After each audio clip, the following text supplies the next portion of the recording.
નમસ્કાર, હું દિવ્યા પંડ્યા. આપ જોઈ રહ્યા છો પ્રામાણિકતા ન્યૂઝ સત્યની સાથે. આવો સાંભળીએ આજના મુખ્ય સમાચાર. ચીનના HMPV વાયરસનો અમદાવાદમાં 2 મહિનાના બાળકનો રિપોર્ટ પોઝિટિવ આવતા હોસ્પિટલમાં કરાયો દાખલ.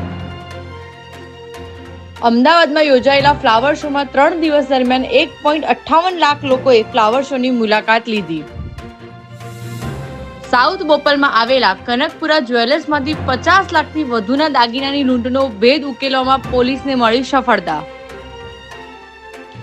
અમદાવાદના જોધપુર વિસ્તારમાં આવેલા દીવાન ભેળ પકોડી સેન્ટરની પાણીપુરીમાંથી જીવાત નીકળતા સીલ કરાયું. સ્ટેટ મોનિટરિંગ સેલની ટીમે શેર બજારમાં રોકાણની ટિપ્સ આપવાના બહાને છેતરપિંડી કરતું કોલ સેન્ટર ઝડપી પાડ્યું. યુપીમાં જમીન પ્રકરણમાં મા બહેનોની હત્યાને અંજામ આપી અમદાવાદ આવેલા 50,000નો ઇનામી આરોપી ઝડપાયો. રાજસ્થાનથી ટ્રકમાં ₹60 લાખની કિંમતના એલ્યુમિનિયમ સેક્શનની આડમાં લવાયેલી દારૂની 7,412 બોટલ ઝડપી લેવાઈ. ભુજ તાલુકાના કંઢેરાઈ ગામમાં 18 વર્ષની યુવતી 540 ફૂટ ઊંડા બોરવેલમાં પડતા રેસ્ક્યુ ઓપરેશન શરૂ કરાયું.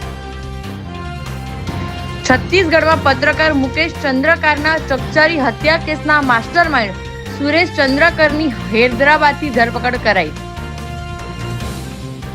પીએમ મોદીએ આજે જમ્મુના નવા રેલવે ડિવિઝન અને તેલંગાણામાં ચારલાપલ્લી ન્યૂ ટર્મિનલ સ્ટેશનનું ઉદ્ઘાટન કર્યું.